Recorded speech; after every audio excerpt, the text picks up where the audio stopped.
Hello, good afternoon. Well, as usually, it's a very strange situation because we don't know whether someone is really watching us or listening to our stream. But good afternoon, everyone. I'm very happy and pleased that today I can welcome every Ocean Hughes that accepted the invitation and took part at the Doc Questions series organized by Academy of Fine Arts in Prague. Obviously, yes, we have some attendees. That's great, and it's also broadcasted on YouTube. Obviously, it's the first time. For the first time that it takes place online, and the previous talks of Charles Esche and Ade Darmavan took place at Aula in Prague. Today we are a bit more dispersed. Every is sitting in her home in Stockholm and me in my flat in Prague. Nevertheless, we engage into the conversation and we will listen to every Ocean Hughes talk. And also, we would like to keep on with a small detail of the series, which is that after the talk, we kindly ask Avery to draw us a dog as a as a poster for the next participant. Now let me introduce our guest, Avery Ocean Hughes, formerly known as Emily Roysden, is an interdisciplinary artist and writer. She lived for long years in New York City. It's a place where LTTR magazine and projects were born in early 2000. LTTR was a queer feminist journal and the artist collective that generated various intellectual, visual, music, fashion activities that has been fostering Every Ocean Hughes artistic work. Every Ocean Hughes recent projects take form of performance, photographic installations, printmaking, text, videos, and curating. Her many collaborations include music and collaboration with The Knife, Colin Self and G.D. Sampson and Man and the group Man, costume design for choreographers Levi Gonzalez, Faid Driscoll, and the band Le Tigre. Every Ocean Hughes has received commissions for new works and solo exhibitions with Tate Modern London, Kunsthalle Lissabon, Secession in Vienna, and Participant Incorporated in New York. Her work was featured in the 11th Gwangju Biennale, the Biennale of Sydney Future Generation Prize, and the 55th Venice Biennale. Also Whitney Biennale in 2010. New York and Manifesta 8 in Murcia, Spain. And she has participated in group exhibitions in Museo Serralves in Portugal, in Cave, in Berlin, Institute for Contemporary Art in Berlin, Museum of Modern Art in New York, Moderna Muset, Malmö in 2014, and Museo Nacional de Arte Reina Sofia in Madrid 2010, amongst many others. In 2019 and 2020, she was a fellow at the Radcliffe Institute for Advanced Study at Harvard University. Right now, Every Ocean Hughes resides in Stockholm, where she teaches, and she's professor of art at the Konstfack in Stockholm. So welcome Avery, and we are listening. You know, it's difficult to create interaction. I had a long introduction. I'm sorry, and now, if I can, I would deliver the microphone to you. Great. And I would let you continue because it's a bit improvised situation, of course. Excellent. Hi. Every you can hear me. It's good. Mm-hmm. Okay. Hi, everybody. Welcome. Thank you for being here. We are all dispersed. It's true. It's hard to imagine that there's somebody out there, but I think there are a few. I will begin to share my screen. so we can look at these things together. And I'll go like this. Is that working? Great. Thank you. So my plan for today is to just introduce a very few projects shortly, and then to talk a little bit more about the current work on this series that I've been doing around the idea of queer death. Sorry, it might just take me a second to warm up here since I'm sitting by myself. But so yes, I'll introduce a few projects just for the people who don't know other works of mine, and things that are related to the current work, so that then that gives us something to talk about. So I'm going to start with this.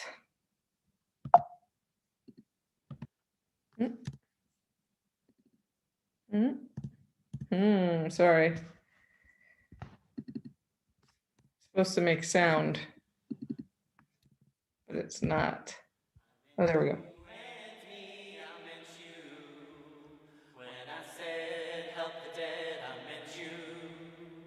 I meant you and me, I meant you, help you, help the dead, help me, help the dead. I commit to you, help you, help the dead, help me, help the dead. I commit to you. Great. I wanted to just start with a song. And a little to look forward to what the current work is. This was the most recent project I made called Help the Dead. And there's a clip from that I'll talk more about later, but I wanted to start there. And now I'm going back in time.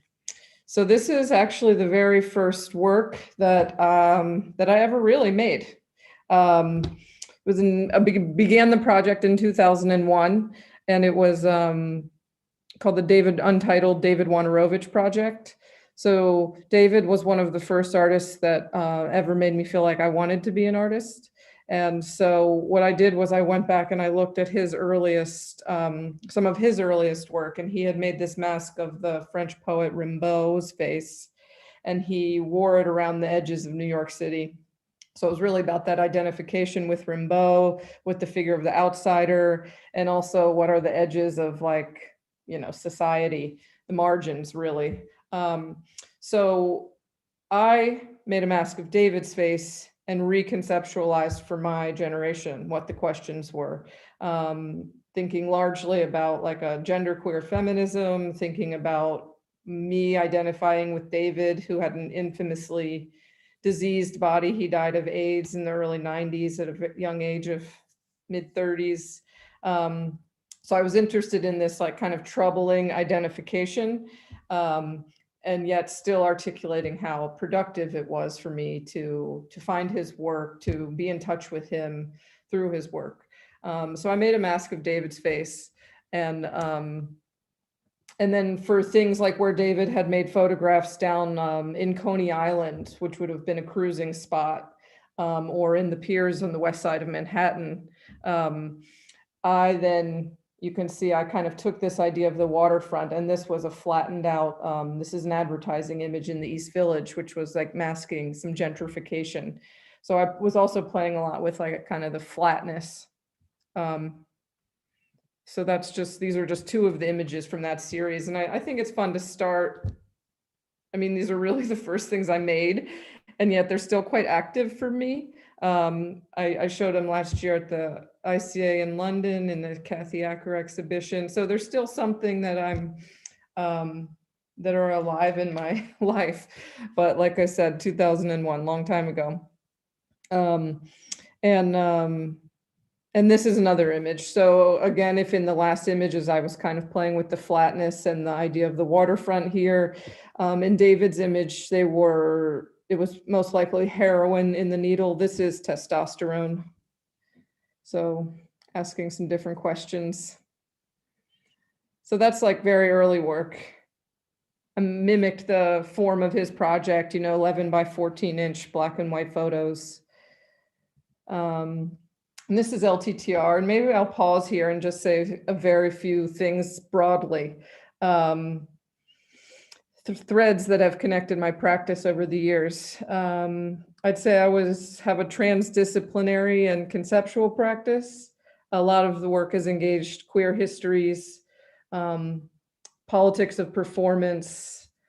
I'm very interested in like questions about developing vocabularies and poetics, also related to questions of distribution and circulation. So I have like a history of making publications and posters and thinking about how music disperses ideas differently, and a lot of collaboration. So I'd say these are kind of some of the major threads that run through the work. You can see in the David Wanarovich project, and now jumping here to LTTR. In that top left corner, you see the first LTTR, which has one of my David Wanarovich projects photographs on it. So LTTR, as Vit said, we called it a feminist, genderqueer, independent art journal. It was also anti-capitalist. It had many identifications, which was part of the pleasure of it. And each one had a different shape, different format. The second one you see there in the middle, or the top middle, is listen, translate, record. It was in the shape of a record sleeve, an LP sleeve, and it was a poster. It also had an audio CD with everything. Somebody had made us like a pop theme song for LTTR, which is a really excellent jam. I can recommend that. And there were oral history projects, all kinds of things mixed on that CD. The third one was Practice More Failure. The fourth, Do You Wish to Direct Me? And then the fifth was Positively Nasty. We did these from 2002 to 2006, or something like that, maybe 2000 and yeah, something like that. They were handmade artist multiples in each issue. We sold them for $10, later $15, but you know, just to say that they were affordable, that we were very much interested in, you know, in distribution. Other important things about LTTR was it was always initiated by an open call. So we would write an open call and send it out, and then receive submissions and curate the journal by a consensus process with myself, Ginger Brooks Takahashi, and Kate Hardy. And the group was later joined by Lanka Tattersall and Ulrika Müller. What else? So another thing, LTTR had a lot of energy, you know, so anything that didn't fit on the printed page, we were doing a lot of live events also. This was from Art in General it was issue, geez, I should remember this. Other people, better historians, I'm bad with years, but anyway, this was at Art in General in New York City, and it was called The Explosion. And typical of LTTR, they had invited us to use their storefront space for 2 weeks, and we're going to give us $200. And we said, okay, we want to do it, but we want to use all 3 floors of your gallery for a month. So we transformed the invitation, and we still only got $200. But everybody, in the spirit of LTTR, people is very in this DIY kind of nature. We tried to raise some more money and also just shared the money we had evenly. In the top left corner there, you have Eileen Miles, a legendary American writer and poet. In the top right, that's Jack Halberstam, and the bottom is Greg Bordowitz. So we in an evening like this, we would have the performance right after this, you know, mixed with somebody who was ecstatic and talking and reading. This is more of LTTR. This is on the left. That's Wu Sang, Ginger Brooks Takahashi, myself, Pony and Zyler Jane, some of the contributors of the journal. And then these are other images of performance works happening in the city. Just to, again, show the spirit of the group. We were making our own merch and making bootleg copies of our own journal to sell in front of printed matter. Again, this is the early 2000s, so it was right on the cusp of kind of analog and digital. And this is an example, again, of LTTR working with installations and events. So we, I don't know if anybody out there is laughing, but that's funny. It's supposed to be funny. Lesbians tend to read. So LTTR, we were always making it stand for something else. In the bottom right corner, you see Lanka. And this was an installation we did in printed matter called A Wave of New Rage Thinking. And we also did these events called Radical Read-ins, where we would invite people to read a few sentences or that we claimed, you could claim had changed your life. And so then the bookmarker was an extension of that, where you could go into printed matter and see that somebody in the spirit of LTTR had like flagged or marked something on the bookshelf, and you could share that passage. LTTR, I also, is the first place that I was writing, and really writing at all. It's not that I was writing privately before I wrote publicly. I just started with LTTR. I'd had the desire and the idea to be writing, but it was with the spirit of the community, of establishing a community through this journal. That I began to write. And so on this image, Democracy and Visibility in the Dramatic Arts, that's the first thing I wrote in the first LTTR. And then on the left, I wrote an introduction to this text by Iqbal Ahmad. And he was a mentor of mine when I went to university, and he died while I was in school. And that actually kind of released me in a way, because I used to have what I called a use value issue. I thought I had to be useful. And I was maybe studying international politics. I was studying critical race theory, which led me to psychoanalysis, which led me to art making. But I started with Iqbal. And so then I wanted to bridge my early interests with my current community. And so I wrote an introduction to his text, How to Tell When the Rebels Have Won.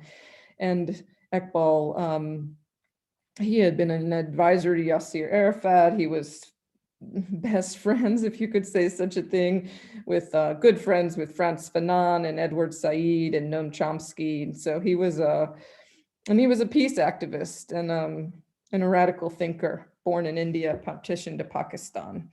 When he died, he was trying to start an independent university in Pakistan. So I still hold on to Iqbal as a mentor. But this are examples of my LTTR writing projects, and also just how I began to write, which was in imagining a specific community, readers. Which leads me to Ecstatic Resistance, which Fit knows well. Boris, you're out there too. You guys know this one.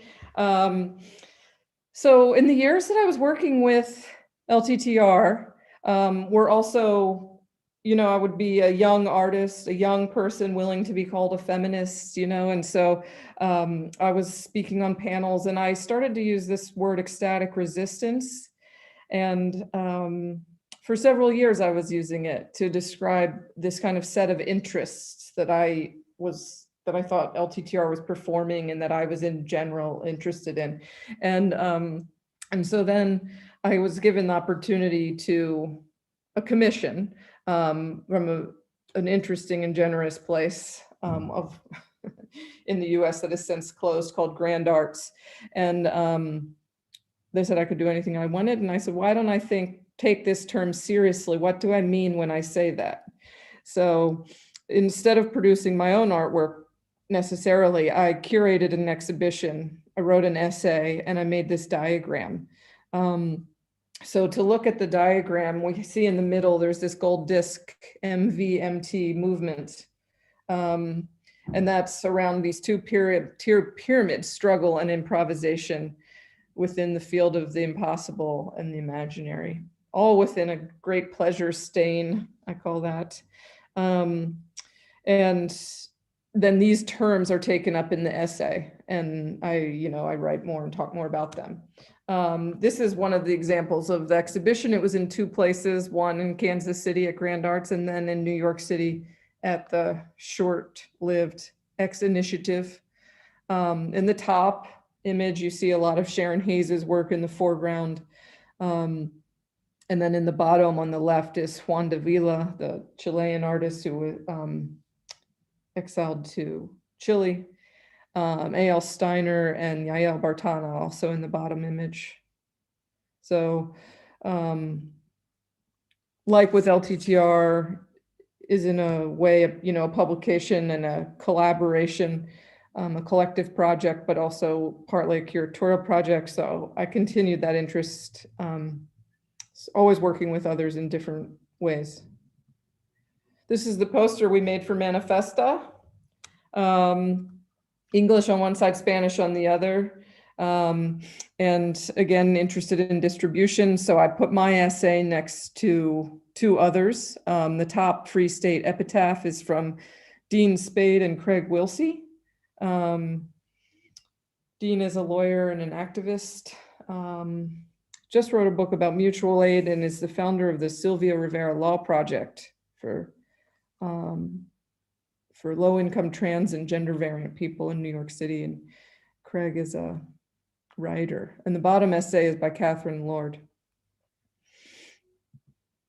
Yeah, so that's Ecstatic Resistance. Not sure, yeah. This essay has been translated quite a lot. I think it's in Czech. Somebody translated a few years ago, also German, Maori, this one Spanish, maybe some others. So those can be found if you want to read them in another language. And whenever somebody wants to translate it, they make a poster and are able to design it. So this is, again, like I'm moving pretty quickly here, just through a few early projects. This is a photograph of the piers on the west side of Manhattan. And they're a very important cultural place in the city. The history of the place. So this is as if you are looking towards, it's New Jersey, you see in the background, and the piers are in the foreground here. This image you see is looking south. So in the foreground, you have the remainder of the piers. That middle building is what the piers used to be like. And then the bottom, that's Lower Manhattan. So I took a boat out and shot these photographs on a very rainy day. And that's why they're so bleached. The piers, so as I said, were an important cultural place in the kind of the downtown Manhattan, and in general, like New York underground and countercultural scenes. The history of the place is that they were industrial spaces, of course, long piers for the going up and down the Hudson River, moving goods, and also, of course, the military would stop there. So there were a lot of sailors. And then what happened, this kind of few steps that transformed the area, are they built a highway. So it was just this West Street, a smaller street that went up and down the side of the city. And then they built an elevated highway. And almost as soon as they built it, it was broken. It was defunct. So they made off ramps that were too narrow. Cars got bigger too fast. And the off ramps broke. So this elevated highway became a boundary to the edge of the city. And it's, became a question of who would cross underneath it. Perhaps that was dangerous. And so what did you need that you weren't getting? What were you risking? So it became a cultural place. Like it was a lot of gay life and cruising, but also just people who wanted to live on the margins of society. You would cross over into the space of the piers. It's a very dynamic history. I'm happy to talk about it if anybody wants to. And here's just a contact sheet. It was such a pleasure to be out on that boat.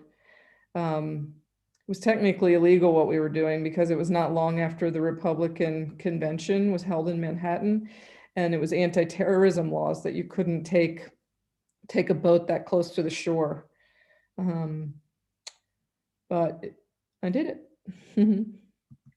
So this was a publication that that I made that has some of my own images in it, but also then you see at the bottom that word Alvin Baltrop. So I first saw Baltrop's images when a friend of his submitted them to LTTR. And he identified as a African-American bisexual photographer. And he had been shooting photographs down at the piers for a dozen years.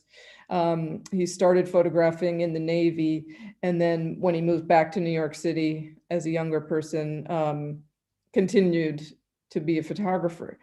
In his life, his work was never recognized. Apparently, the story I heard was that he was told this work is too good, you couldn't have made it.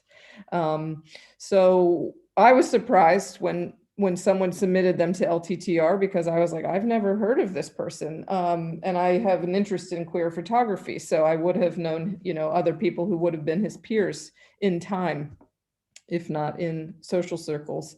And so I was interested. I got in touch with them and stayed in touch with them. And then eventually I was offered to make a commission for MoMA and the New York Artist Book Fair that Printed Matter makes. And so I decided that if nobody would publish Alvin Baltrop, that I would. So it's mostly Baltrop's work. And then I wrote a text that kind of goes from his work to mine, in which I then put a few of my peers' photos. But this work, of course, being another example of like looking into the queer histories and also the performance, of this place. I very much got interested in the questions of the history and what's visible. I want to show you this, but no, I'll go backwards. Sorry. So I went from doing this peers photos, making these, thinking about use and regulation, thinking about site specificity in this case. And then I was invited to Stockholm. So this, if you see on the left there, there's a person who's at a different positionality than the others, right? They're horizontal. I'll play this and talk a little bit more about it. So this was a project called Sense and Sense. And this is the central square in Stockholm. It's called Sergels Torg. The main train station, if you're looking at this image on the right, the busier image, the main train station, central station, is just off to your left. One of the things that really interested me about this place is that all public protests and demonstrations, they either start or end here or they happen here. So the place, it was built as a site for political demonstration. I was fascinated this as an American, that people would actually use a place the way that it was built, like for this purpose. And then what I noticed also is that it's, this is very Foucauldian of me, but it's a panopticon. So the site of the protests, it's one level below street level. So you can see up in that top right corner on the right image, you'll see sometimes the camera bobs, and there's, it's one level below ground level. So there aren't that many ways in or out of the space. So as a site for protests, you're kind of in a fishbowl, you're a little bit trapped. And I was interested that people wouldn't not have an adversarial or a fear-based relationship to that. And so I was also interested that it was, of course, in the way that it looks, its design. There's something in Stockholm where maybe on a poster that's in the subway, there will be a graphic image of this, like a few of these black and white triangles, and that will represent the city of Stockholm. You know what that means. That means center of Stockholm, Sergels Torg. It holds that as an image. So thinking about all of those things, thinking about like free speech, political movement, demonstrations, there you can see that it's below street level. I also was just watching it, and what do people do there? You see that they're leaving that train station and traversing it. So there's I took the common practice, the vernacular movement, If you know vernacular, it means like everyday movement that happens there, this kind of way that people walk and cross the square. And so then on the left, I asked my friend, her name's MPA. She's a very good friend and somebody I've worked with over the years, to walk on her side. I wanted to flatten out this idea of public movement, but I wouldn't let her practice. So I invited her and didn't tell her what she was going to do until we got there, because I wanted her to be thinking about how do you do it? How do you create the illusion of movement? So she's on her side, you know, and thinking through all of these things, like to keep her feet flexed, not to put your butt out because you'll lose the illusion of verticality, things like that. So on the left channel, she goes back and forth in different ways. And then on the right channel, it's one long pass, you'll see. I hope you can see this image. If the video quality fits, you'll let me know. We can see it very well, actually. Oh, it really runs fine. Okay, thank you. Yeah, so that's Sense and Sense.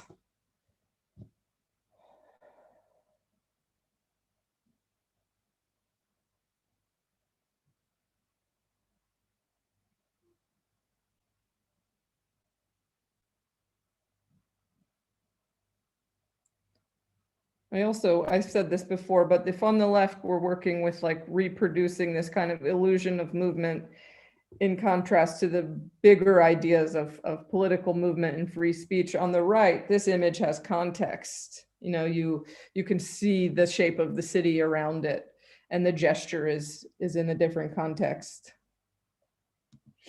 And this is the poster for that project. So like I said, I like to make posters. On the purple side, on the edges, on the bottom, I can't stop thinking about free movement, represented as an abstraction, the need to improvise. And then this thing like a square, nothing so stable makes for a good beginning. So I'm thinking here between like the idea of the public square and then the square, of course, as a shape, and it's as a graphic shape. And then the works here are Agnes Martin, 2 images by Agnes Martin, one by Jimmy DeSana, a queer photographer, that one with the person as the safety cones on their hands and feet. And then this smaller image is by Howardina Pindell, and it's like a soft grid. So it's kind of putting these visual references for the project onto the poster. And this was the first in a trilogy of works that kind of accumulated. I'm not going to speak about the other ones, but the posters and the vocabulary of the 3 projects like influenced each other over the course of a year. This is several years later. I think this is around 2014. This, I think, was 2010. And this is a sundial that I made in Portland, Oregon. There's a really excellent festival there called TBA, Time-Based Art. And it's by PICA, the Portland Institute of Contemporary Art. And it's one of my favorite things that happens in the US. Really good festival. And I was invited over 2 years. So the first year I made this sundial and held a series of public conversations. And then the next year further developed a series of artworks and an installation. This sundial is called Reading the Shade of a Pink Triangle. And there's a bunch of like lingo in there. So like if you can like read somebody, you know, you can throw shade. And then of course the pink triangle related to, it was appropriated from the Holocaust and turned in and used by activists in the early 90s to represent gay power. So Reading the Shade of a Pink Triangle. It was the first time I used this upside down triangle with waves on top, which oopsie doopsie. Sorry, let me go back. You see here. So I was going to read parts of this text. I might not read as much as I'd planned because it's already running a little late. But I'll read a little bit of it, okay? So, number 1, I believe in an alchemy of time, that a certain combination of words, a length of inaction, a discomposed room, or with some such cipher, I believe we can make time. 2, in a memorial poem to Yeats, W.H. Auden wrote, "Poetry makes nothing happen. Nothing is the realm of uncounted experience." 3, uncounted experience, unseen in time. If only a wave in proximity to other waves. If only a wave that made a texture of a surface of a top of the line. If only a wave expressing the contour of a bottom, its bottom, the under. If only a wave of rhythm, all potential to break, crash, hit, rock, wander. If only a night wave peaking. If only a wave never counted, measured, if a threat. 4, in the same poem, Auden repeated but one refrain. What instruments we have agree, what instruments we have agree. I ask, what instruments have we? Beyond the will to measure, 5. 7, what is time if not activism? Maybe here I'll just read number, well, okay, I have to read some of this. 9, what if a museum becomes an authority on a live time? How does an organization built to historicize and exhibit work in aliveness? Practically, everybody's asking practically. Institutions discipline live time within an architecture of power. So how now, thinking through movement, what is an ethical way to authorize a live time? Number 12, collectivities instead of collections. Is this a question? Can we support collectivities instead of collections? 14, for the past while, I've been thinking about transitions, the shifting of weight, changing of direction, genders and governments, choreographic and interpersonal. Transitions, no matter the context, are a political moment, a chance to detach from weighted positions, a chance to be moved. What is a transition that is not a solution? What's a transition that's not a solution?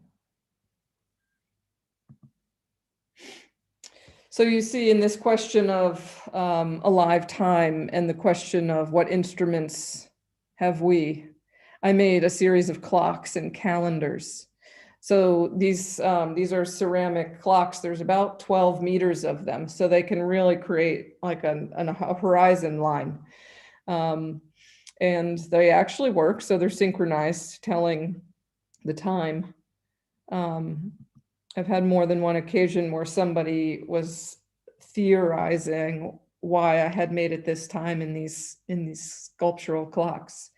And then after listening to them to a while, I said, well, that's actually what time it is. But I always like to hear their theories.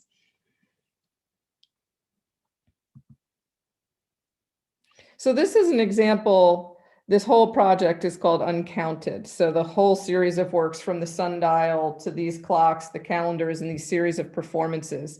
And I like to work for several years in the same kind of body of ideas, the same vocabulary. So in the text, I'm asking questions that can't really be answered. What is time if not activism? What is a transition that is not a solution? And just creating a field of references for those questions. And then also making objects and performances. And these things, they kind of are in their own little feedback loop, influencing each other. And so I used the text, I think, for about 5 years, kind of developing it and making artworks and exhibitions with it. This pink clock in the foreground, the ones that are pink, they're on wheels. So they're on these stands that can be moved around, a little more anthropomorphic.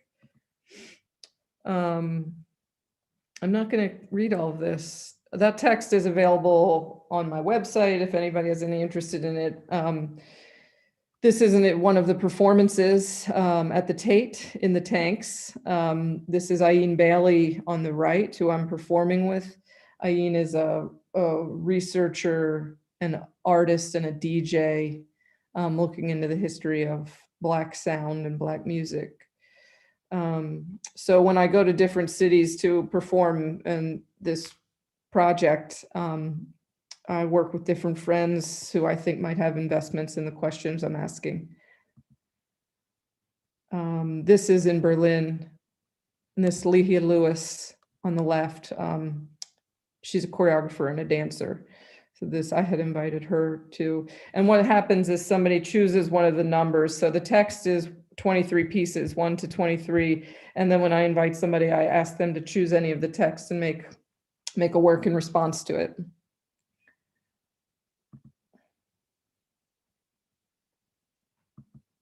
So this is also, again, a poster. On the right is the Sundial. It comes from the series, it's related to the series of clocks. The clocks to the calendars are made with this same vocabulary of this sundial. You can see that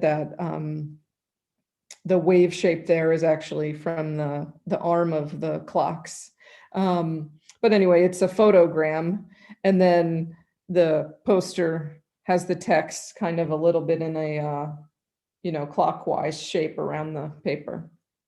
And this is distributed at exhibitions and performances. People take it away with them. I always like the idea of where do we encounter ideas? My fantasy is always that people put my posters in the bathroom, and maybe on the door of the bathroom, and you read a different sentence every day, or maybe you read the same one every day. And this is the book. So I made a book that's in the same call and response structure of the performances. This was for the Secession in Vienna, where I also made one of these performances with Boris. Hi, Boris, at TBA. So on the left, I'm always very eager to name my collaborators. Marwar Sanios, Bobby Badalov, hey. A lot of wonderful artists and writers there. So now I'm finally getting to the part where I'm talking about this current series I'm working on. I have called the project Queer Death. I sometimes appreciate that as a phrase, and I sometimes do not. When I appreciate it, I think it gives you a lot of information quickly. And when I'm more reluctant about it, I don't like the idea that it would sound like a brand. I feel like we're in this era where like H&M or like something like that. I say that because I'm in Sweden, but like H&M would say that it's queer. You know what I mean? Like I think that this word is being fought for. It's still really necessary in a lot of instances. And yes, it's also absolutely commodified. So I feel differently about that at different times. But if I say queer death, you get a strong feeling, I think. And so I appreciate it when it's communicating that. So I've been working for the last 4 years in this project. This is an image of one of the workshops that I went to learn how to take care of a dead body and do home funerals. So it's like the opposite of a funeral home, where you keep the body at home, most likely for 3 days, have a vigil, invite people into your home, and then you would do the funeral as you wish. This is a cardboard box, so it's biodegradable. It's a non-toxic way of having a funeral, compared to the absolutely horrendous environmental practices of the funeral industry. And then on the left is an example of being shrouded. That's me. I volunteered to be shrouded. And this was my teacher, Jerry Grace Lyons, and she was in Northern California. Excuse me. So yeah, about 4 years ago, I started to attend these workshops. how to be a death doula, how to take care of the dead body and do home funerals. And also now I'm in a course called Contemplative Care, which is really like hospice work and how to be with, sit with, and witness the end of life. It's a 9-month course that I'm taking, and I really enjoy it and appreciate it and have a lot of enthusiasm for it, and love what I'm learning there. So I have been studying, and part of that is that kind of two things happened at the same time. One is that my grandmother died, and she was my sister and my mother and my grandmother all wrapped into one. She was a very good friend. And so I was able to be there and to take care of her with my mom and her best friend. So I've always said that I have 3 mothers. My mom, her best friend, and my grandmother raised me. So in the end, my mom, myself, and my mom's friend Midge, we were the ones who took care of my grandmother. And I had never done that before. I had lost several of my best friends died when I was young in different accidents. So I have lived with death. My first best friend died when I was 9 years old. His name was Ryan Sanchez. And at the time when you're young, you don't have any tools. You don't know how to deal with those things. And so I always knew as I was growing up that there would come a time in my life where I would have to think about this and reconcile it in myself. And so then when my grandmother died and I was able to be there and take care of her and learn a lot and witness a lot, I got onto this path where I realized that I've kind of always been an apprentice to death. Like if this my best friend died when I was 9, my best friend died when I was 16, a good friend died when I was 20. You know, if it kept happening to me, I felt like I'd always been an apprentice to death. And so why not take it seriously? And then the other thing that was in my mind those years was that I wanted to be of service and be of service outside of myself as an artist. I wanted to offer something. And maybe it goes back to that idea I originally said, use value issues, but it's actually more inspired by my friends who are, they're really activists. I'm sometimes called an activist artist. I really don't mind that, but I'm also not sure that it's true in that I, for many years, was really working with a vocabulary of abstraction. But I wanted to be of service. And then I realized this is what I can do. I can sit with this. I can live with this. I can look at death and not turn away. And I've been doing it in my life. And so I developed it. I wanted to develop further skills around it. So I was attending these workshops, and then my friend Barbara Hammer was dying. And I know Barbara. I know her. She's a legendary filmmaker. She was the first person to put lesbian sex on film, experimental filmmaker. Really energetic person up until the end of her life, very bold personality. And so I knew that she would want to be that way also in death. And I knew that I could ask her questions that weren't really necessarily gentle or let's just say that were direct. So I got in contact with Barbara and I asked her if I could interview her as she was dying, and she loved the idea. And so we wrote for several months, and eventually the only thing that we could kind of decide to do was to publish the conversation as an interview. And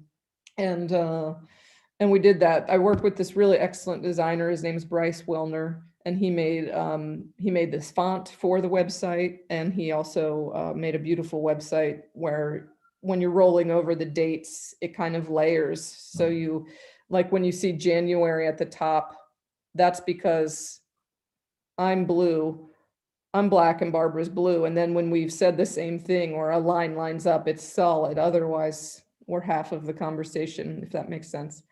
So I made this, wrote an introduction, did the interview with Barbara. That was another work in the series. And then this is Help the Dead. It's this is on the left, Colin Self, and on the right is Gio Wyeth. They're both artists and musicians. And this is from KW in Berlin. This is Tony Carlson, who's a friend, and He was like our on-stage assistant and did the reading in part of the audience section. And now I'm going to try and show this video. So Vit, again, will you let me know if this is working? We're just going to show maybe the first 3 minutes. Yes, let's try. I think it should work. Yep.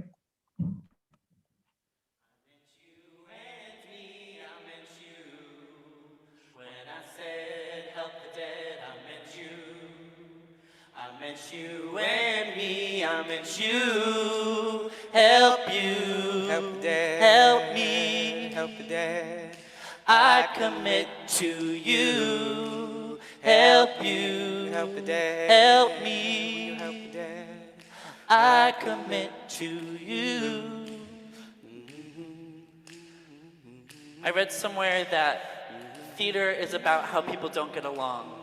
Oh, well, I read somewhere that accountability is about how maybe people could get along. I read everywhere about extinction. I read everywhere about public political deaths. The sharp edge of the state is the center of the state. The dying and the dead needing to be washed and buried. I read somewhere that at the beginning of the crisis, it cost more to bury AIDS patients, that the funeral industry added tax for their own wretched fear, and the bodies were buried deeper. They were buried deeper, buried deeper. Life, grab life from below? Yes, yes, and yes. The dead act, the dead live on. We need them to tell our stories. Okay, so on this spectrum between alive and dead, dead is not the opposite of alive. It's not a binary or a simple biological fact. It's a complex social choice. What is dead? What do we let die? Who do we let die? Who do we actively harm? What do we actively extinguish? And I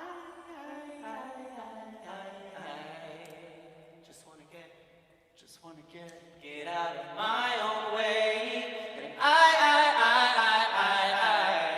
just wanna get out of my own way. And I just wanna get out of my own way. I just wanna get out of my way. And I just wanna get out of my own way. And I just wanna get out of my own way. I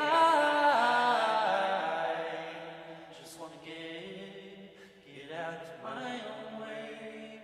I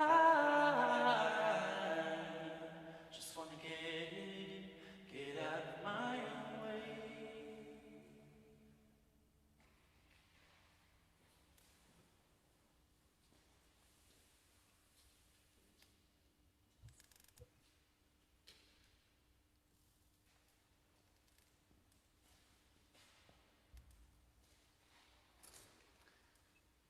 Hi. We're going to Okay, I'm going to pause it there. Can you can hear me now?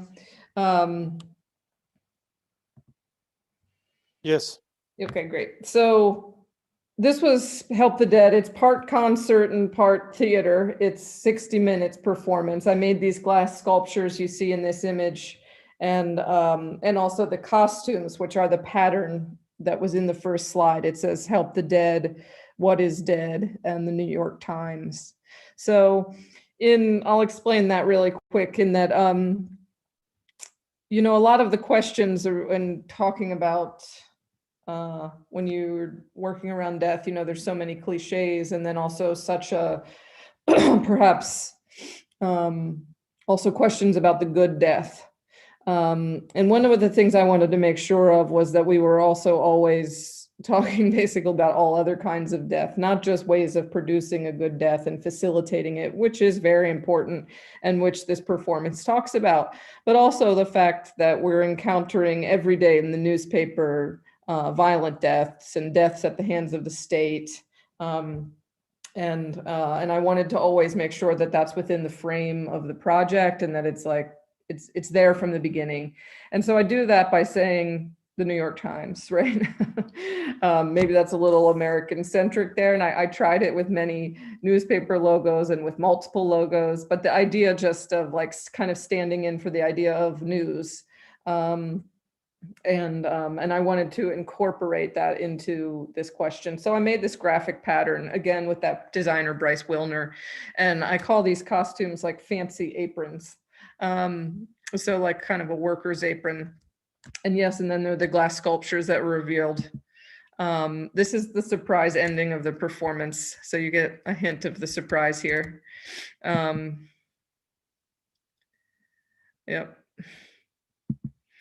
And then I wanted to just kind of open up where I am now. So I did Help the Dead, which I said part concert, part theater, focusing on the social aspects, death, dying, and mutual aid. So the performance, sorry, before, so you don't read that while I'm talking.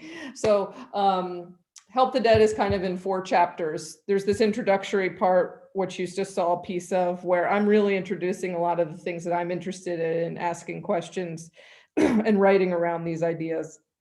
And then we move into an audience participation section where I have written these characters. I love, you know, when you attend a workshop and everybody goes around the room and says, my name is, I'm here because of. I love those moments, but also when I was attending these workshops around like doing home funerals, of course, the people who show up are extraordinary. And so I wanted to kind of create that moment. So it goes from my question asking to the audience participation, which is also the audience arriving itself. Like, this is a limited capacity. I'm maximum 60 people sitting in this circle so that everybody feels visible and accountable to everybody else. And then you read these very short narratives. And then it goes into an actual kind of a fake workshop in a way. I present some of the actual information that I learned at the workshop. I'll put a link in the chat room and you can watch the whole 12 minutes. There's a 12-minute edit of the 60-minute performance if you want. So that's Help the Dead. And then one big bag I'm currently working on. It's a video. Haven't made a video in a while. And here it says, focusing on the materiality of death, concrete fact of the body. But what I'm doing is I'm, again, in attending these workshops, like I was interested in the idea that these death doulas, they always have a bag packed. The teacher that I was with, you know, she always has this bag packed in her car that is ready to go for like the newly dead. And so one of the first things you need to do when a person dies and becomes a corpse is put it on ice. So the bag is inspired by this death midwife kit, and it has really a lot of mundane household objects, and then things that are used, like mundane objects that are used in non-traditional ways, but also things like ice, things like scarves in case someone has committed suicide, you can hide the rope burn, things like all different kinds of bandages. There's a special kind of glue that is good for repairing autopsies. There's also things in the bag that are for human ritual, you know, like basically things for the living, candles, things like that. So I'm interested in all of the objects that are in this bag and basically what that's telling us about like how we care for the dead. And so that's a video. I'm working on that for the fall. And then I'm also working on this other project. Right now I'm calling it Service. And it's a performance, another performance and an installation that focuses on storytelling and myth as relates to crossings transitions. And And here I'm really interested in the stories we tell, and in also like classical stories. And, you know, always like in these stories of crossings, people are like, you know, you're crossing a river, and the Greeks, like, you know, it's like, take a left at this bush, cross this river, and say this to the right person at the right time. I really love those kinds of stories. And so I'm writing a monologue that's basically, the character is one of the people who has the ability to cross back and forth. So of course, most of us, when we cross in one direction. We go from living to dead. We go from living to the community of the dead. And then there are some people, right, in stories and in myth, that have the ability to cross back and forth. And then I'm also writing a text that is jumping off from Uncounted. So that text I read you a piece of, 1 to 23, I'm now writing another thing. It's in a similar spirit and written in a similar way, and it's going to be 23 back to 1. So if Uncounted is thinking about a live time, and now I'm doing a project around kind of dying time, I wanted to kind of bridge those formally. And this, I just thought I'd share a little bit about some of the vocabulary, some of the questions that are going into this text that I mentioned. I don't want to really go through all of them, but I'll put them up there for you. This unanswerable interrogation, that's sometimes what they call death. And in that way, it's kind of why I've chosen to make it a monologue. If that makes sense to you, you know, it's a one-way unanswerable interrogation. And then these are just some of the themes I'm interested in, some of the questions I'll be asking.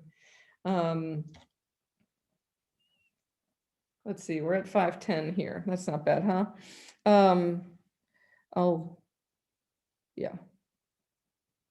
Maybe, did you have take your time, Emily. I think okay. It's great, Avery. Yeah. Yeah, so these are some of the things I've been interested in. It was kind of hard for me to make this little edit here for you, because I maybe have 4 pages of writing around different kind of themes that I'm putting together for this. But I thought this was a decent small collection to give you the breadth. Some of them, again, kind of speaking more to my interest in like asking abstract questions. And then say the 2 at the end, the human psyche rebels against idea of its end. Civilizations walk blindly towards disasters because humans are designed to think tomorrow will be a lot like today. That's clearly referencing the environmental crisis, if you ask me. And then the status of the living dead, and thinking about those who are excluded from care, what in COVID times we're calling racial disparities, and how that, like in the performance of Help the Dead, you hear that one character say, you know, death is a complex social choice, you know, really relating that to this here, and thinking about, what happens to death practices during times of crisis around AIDS and COVID, and what is revealed. So I like to put these kinds of very political questions next to poetic and abstract questions, kind of threading them through to each other. The actual performance works, the new video and the new performance and installation, are more focused. But this text, when I write like this, I like to bring many things into the frame and rub them up against each other. And this will be our last song.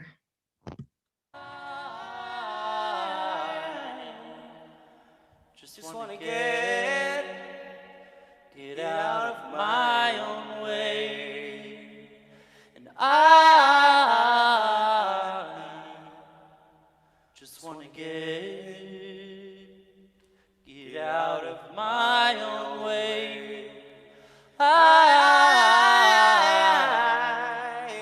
just wanna get out of my own way. I just wanna get out of my own way, and just wanna get out of my own way. And I said, I just wanna you and me. get out of my own way. When I And said, I just wanna get out of my way. And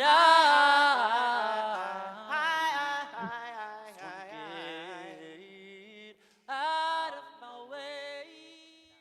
Again, that was Colin Self and Gio Wyeth.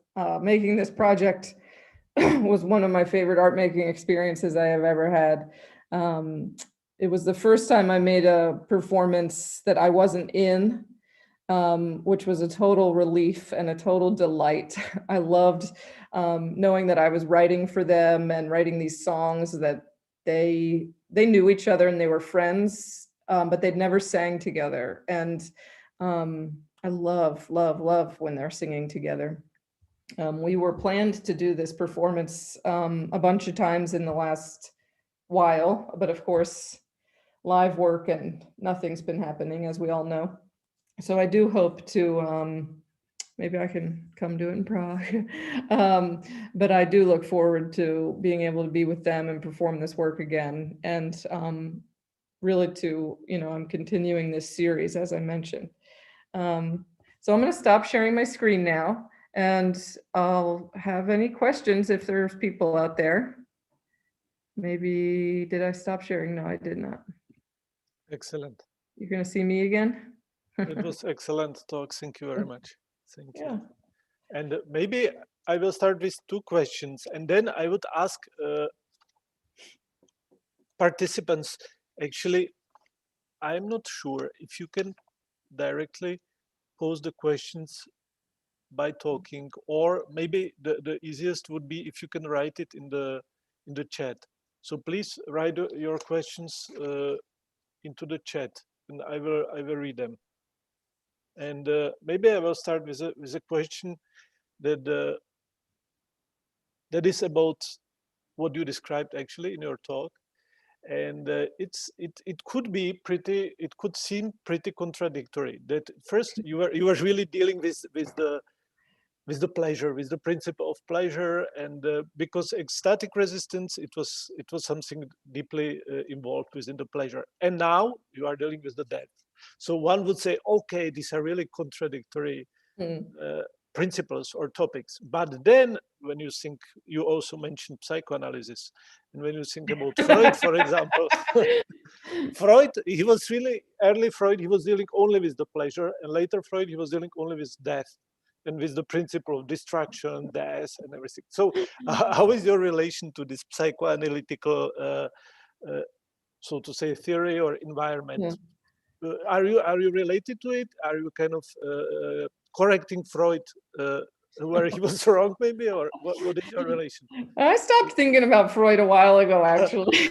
I think in my early years, I would say, you could say influenced, but I was actually more inspired by. I loved the vocabulary of psychoanalysis. I sometimes, like, these 2 words would be rubbed up against each other, and I was like, that is weird, like, I loved what it produced.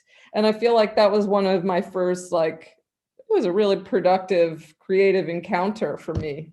I was, of course, reading like feminist and queer analysis of psychoanalysis before I ever went all the way back to Freud and Lacan, for example. But I did do that, and I did spend some time in that universe. But the older I've gotten and the longer I've worked, the farther away I am from it. And it's funny how little I think about it even now when doing this deaf project. I love that you brought it up, and I will have to think about it more, I think. But I've been really more interested in the kind of living, practical, social aspects of doing the death work and of sharing information with people, where like parts of Help the Dead are really quite funny. And so I thought that's kind of what you were going to say when we're talking about pleasure. It's like bringing pleasure and humor into the realm of death, which I definitely think it's there. Everything's present there. And so, yeah, I'm working on that. Mm-hmm. It's important that you don't approach that from this finality, right? From this Yeah. side of because you talk also about social construction and cultural model of different that. And yeah, one thing maybe it's just kind of intermedia window, but I dig in my archive and Yeah, cool. I found old issues of LTTR actually. Wow. And Oh, I love actually, that. what is really interesting that they are super nicely graphically done, right? There are also there is a lot also of kind of printed small printed materials and graphics and prints and kind of artists. Yeah, and this I found also because it was at the time I was in New York. I didn't meet you, but I meet Keith Hardy, and I also got this, which is a That's some T-shirt. good stuff. Yeah, you see. I'm gonna have to see you wear that one day. I will. Hopefully, I will. So before we open the floor, the second question relates to your name, and because I have to say that when I wrote you an email, I made actually first time I didn't know. Formerly, you were known as Emily Royston, and I was a bit confused whether I should call you Every or Ocean or Every Ocean, and then I felt like it's embarrassing. I don't know how to properly call you. So my question would be actually, did you choose the new name? First question, and how did this or have affected the choice your life? And your life, meaning your life, private life and professional life, because an artist has a name. And I think it's also important indicator for an artist that you switch the name. Suddenly all the exhibitions you did under the other name. Certain people don't understand. They don't know who you are now. So please tell us. Yeah, it's a lot of questions there. Yeah, I can, I'll also share that when we stop talking. I wrote this short text about that, and I can share it in the chat conversation here. If people Sorry, want just the same question comes from Boris Andrejka. Yeah, I see that. If you could, in the. Hi, Boris. Boris also said, can you tell us more about the momentum and urge of transition from Emily Royston to Every Ocean Hughes and how it differs? So I had a long thought about it. I had always kind of wanted to change my name, and I used to actually, funny enough, talk to my mom about it. We would previously shared a last name, Royston, which is my father's name, but I don't even really know my father very well. I haven't seen him in 17, 18, 19 years, a long time.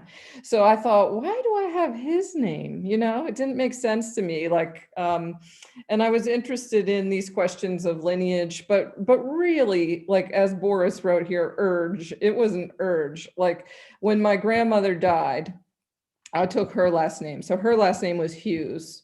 So she was Welsh. And her father was a boat captain. So they took the boat over to America. And so I wanted to, as I said before, I have always had three moms. I thought I'm from matriarchy. So why do I have the name of my father, whom I don't even really know? So I took her name. And then the Every Ocean part is kind of funny. I don't know how to explain it, but I'm going to try and tell you the truth, which is just that it was just there. It was just there for me. I didn't sit around thinking about it. I didn't struggle with it. It was like, I want to take the last name Hughes to be my grandmother's descendant, which is how I feel. And then I had a friend who's a very special, funny, weird, very weird person who she misunderstood my name. Like we were roommates, and for over a year, she misunderstood what my name was. Like, I'm not sure how you can misunderstand your roommate's name for over a year, but she used to call me Every. And so I was like, yeah, that's cool, you know. So then when I wanted to change my name, it just felt like it was there. I just took it out of the sky. That's how I feel. An ocean, I wrote in this text, man, but that I felt like that was kind of like a special refuge for me. I wasn't sure that anybody else would ever really notice it, or but people picked up on it immediately. So when I put out my when I put out an announcement that I was changing my name, people just started calling me Every Ocean, and I was like, oh, that's amazing. Whoa, I didn't know anybody would do that, and I loved it. So some people call me Every, some people call me Every Ocean. I really I enjoy both.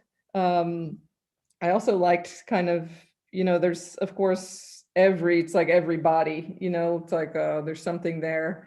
And then another friend of mine who's a writer, Cyrus Simonoff, told me that it was also a sentence, Every Ocean Hues, because if you spell hues differently, it's a verb. It's like the ocean hews a rock. It's a way to make a sculpture. You hew over time. Anyway, so it became like also this sentence that I didn't also predict that either. But thinking about changing it, like what that has meant, I was talking to a friend of mine, a curator named Adrienne Edwards. She works at the Whitney, and we were talking. I said, I'm going to change my name, but I don't know how to do that. I don't know if I have to have this big plan, because like what you're asking with like the archive of my works and stuff. And she said, how about this? How about you do whatever you want and let everybody else deal with everything else? And I was like, ooh, I love that idea. That's an excellent option. And so that's what I did. I decided to just say yes, just step into it and see what happens, And so I kind of embraced the mess of it. And I thought, I love the idea that if I met somebody, they wouldn't know that I'd been Emily Royston, or somebody could be looking for one thing and find the other. I liked being more than one thing. And also that's how I feel. Like I don't like Emily Royston is not a dead name to me, if you know what I mean. Like it's still it's still active. That's fine. But yeah, I've had some like places contact me about if they wanted my name changed in their, the registrar, the archive of the institution and stuff like that. And I went through this period where I was kind of both. I think for like a year and a half, at least 2 years, everything is just kind of both. And maybe that will continue, But I also really liked just asking for it. I thought, yes, it can be messy, but it really tells you that I've changed. I feel like I've changed. I feel like I've made a choice for myself. And then I'm sharing that with other people. And I enjoyed that part of it too. Did I answer your question? Yes. Good. Thank you. Yeah. Maybe one more question related to your quote. You say that death is not the opposition of life. It's not binary or a simple biological fact. It's a complex social choice. For me, it was really elucidating. How did you come up with this idea, or did you find some connections or some sources that you approach death actually from this non-binary side? Mm-hmm.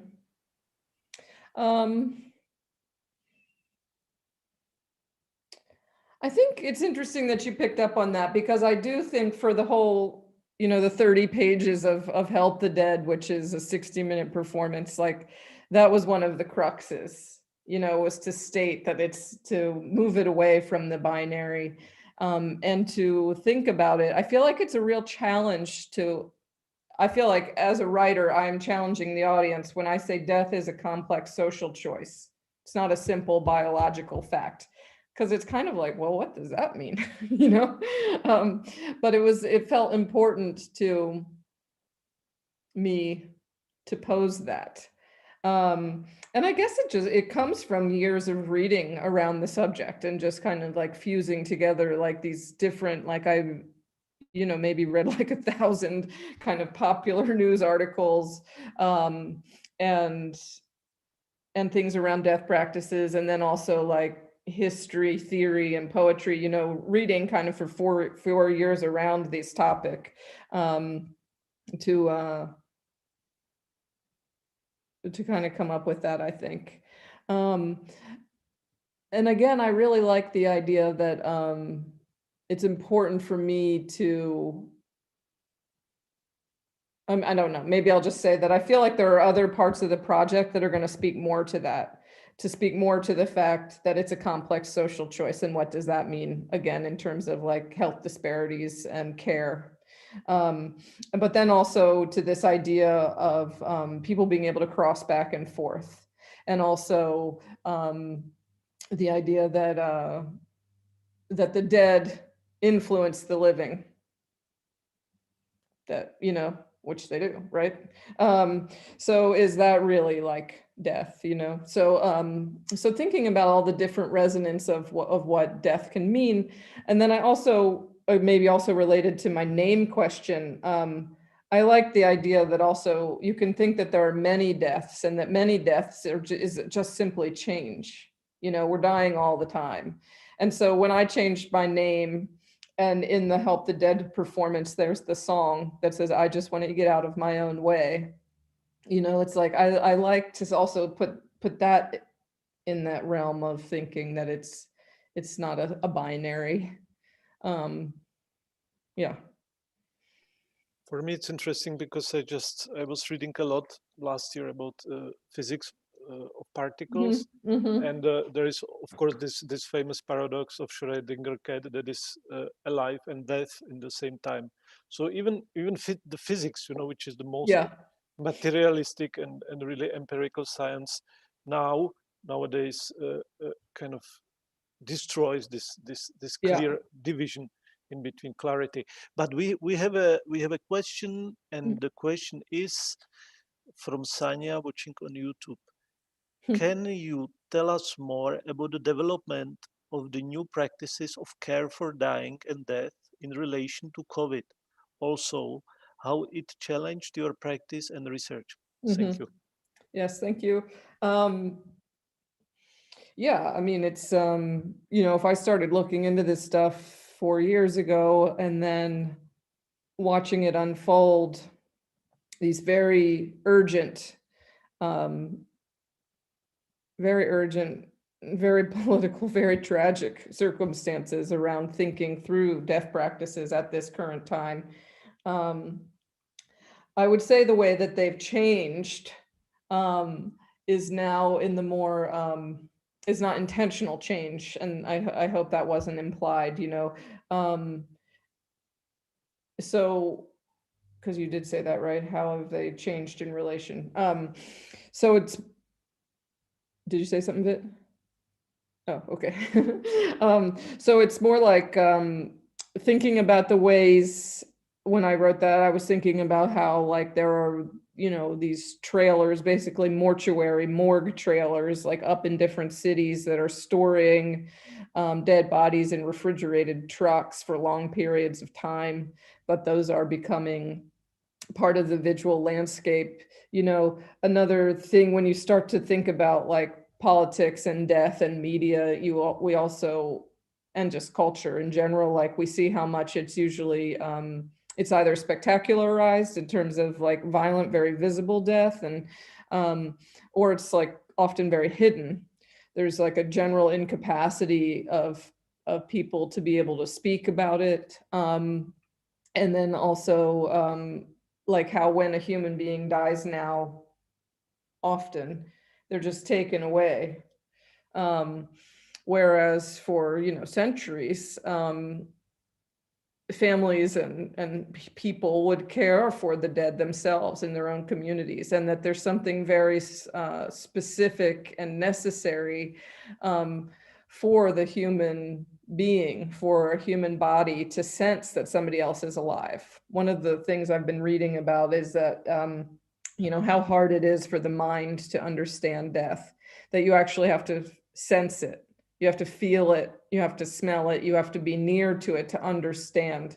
And I feel like, you know, when we're looking at people having COVID funerals, about people dying alone, and how much trauma is happening around death now. So part of what I've been doing is like developing this skill set around it. Let me see though what you said, development of new practices of care. Yeah, so I feel like your question, and I wish we could have this as a conversation, but I'm happy you're on YouTube, but that they're not intentional practices yet, right? You know, right now people are reacting, and they're basically reacting to traumatic situations. And so we'll see how this changes death practices. But one other thing that's very been happening the last few years is that there's a lot of more attention to like eco death, you know, so you can be buried, you can basically just be put in the ground, you know, you can become a tree, you can have a tree planted on top of you, you know, they're making public land, they're trying to kind of also merge like saving land with making places for burial, because in general, you know, there's so much, there's like rainforest wood and steel and cement poured into the ground. That's another thing that's really changing, and that I think could change with this kind of mass death that we're experiencing. Yeah, thank you. I could go on and on about that, obviously. This I heard exactly about the seat. There is a capsula, degradable capsula, and there is a seat, tree seat inside the capsula. So a body becomes a tree. Actually, dead body becomes a tree. Yeah, right? feeds a tree. Yeah. Uh-huh. Yeah. I wanted to put that in there. That's for, oh no, I should put this to everybody. This is the link to that video that we didn't watch all of it, if you want to watch that.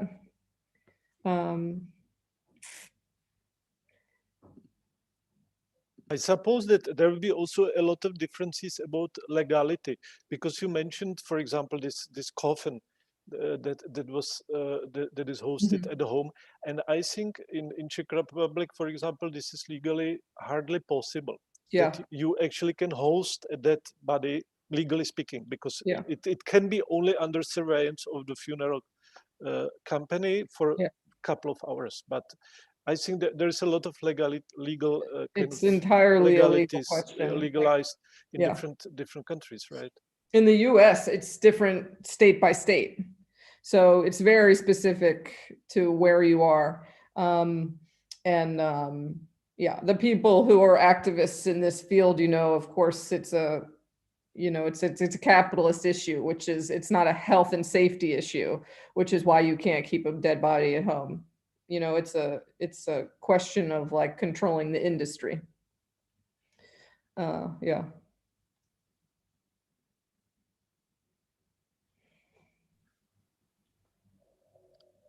So we wait if is there another question or a remark or acclamation or deception or any kind of expression coming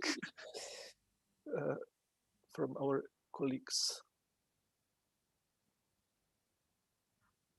If not, I would like to thank you very much, Emily. Thank you. Every ocean HUGHES. I have to, it's yeah. Thank you very much. It can take time. Yeah, it was a great talk, and I hope actually to see you in Prague and to see the performance that you mentioned. That would be fantastic to bring it to Prague, that you come and realize it. Thank you very much. And well, thank you. I always love seeing you. Have a nice rest everybody. of the afternoon. Bye-bye. Okay. Bye.